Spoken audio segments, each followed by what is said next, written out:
The 10 Plagues Part 1. Welcome back to Gospel Glimpse. Last time, we witnessed the most extraordinary job interview in history. God, speaking from a burning bush, commissioned a humble shepherd named Moses to lead his people out of slavery. Now, the time for talking is over. The time for action has begun. Moses and his brother Aaron are about to confront the most powerful ruler on earth. A man whose pride and power are about to be put to the ultimate test.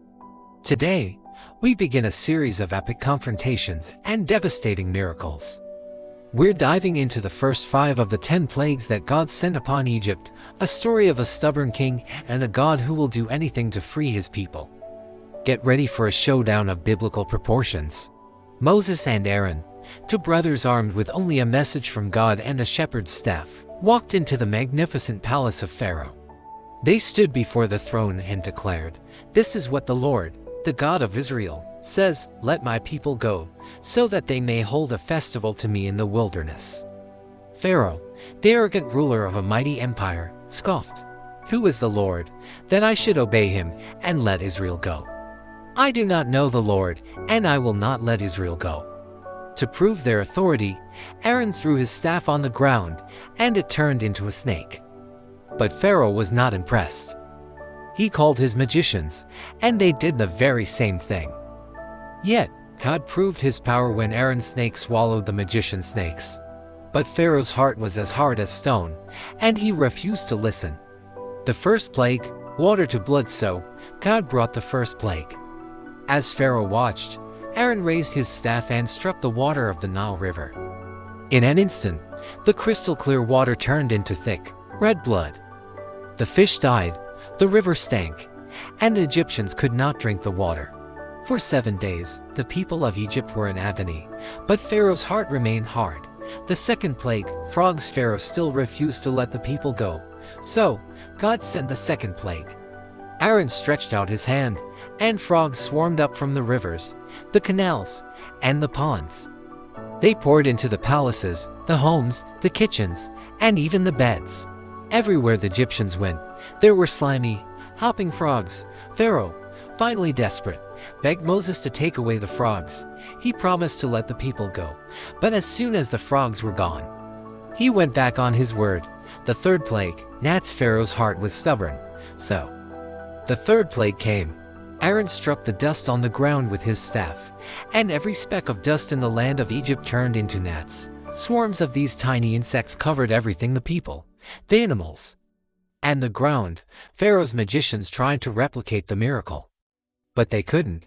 "This is the finger of God," they admitted, but Pharaoh still would not listen. The fourth plague, flies. Pharaoh's heart was still hard, so the fourth plague came. This time, God sent swarms of flies, but with a new and incredible detail. The flies descended upon the homes of the Egyptians, but not a single fly appeared in the land of Goshen, where the Israelites lived. The flies were everywhere else, covering the houses and the ground, but the Israelites were completely unharmed. This was the first time God made a clear distinction between his people and the Egyptians. The fifth plague, the death of livestock. Still, Pharaoh would not let the people go. So, the fifth plague came. A deadly pestilence swept through the land, striking down the Egyptian horses, donkeys, camels, and cattle. But once again, not a single animal belonging to the Israelites was harmed.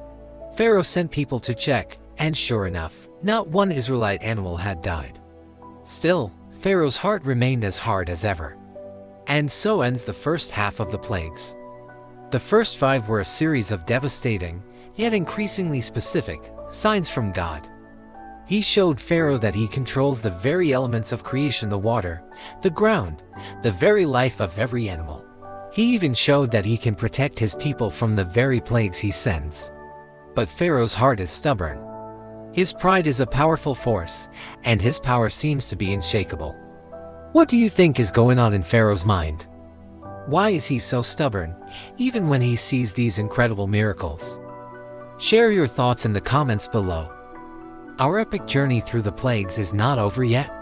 Next time, we'll witness the final 5, including a darkness so thick you could feel it, and the final, terrible plague that will finally break Pharaoh's stubborn will. Don't miss the conclusion of this epic confrontation. Make sure to like this video. Share it with someone who needs a reminder of God's power. And subscribe to Gospel Glimpse for more captivating Bible narratives. We'll see you in part 2.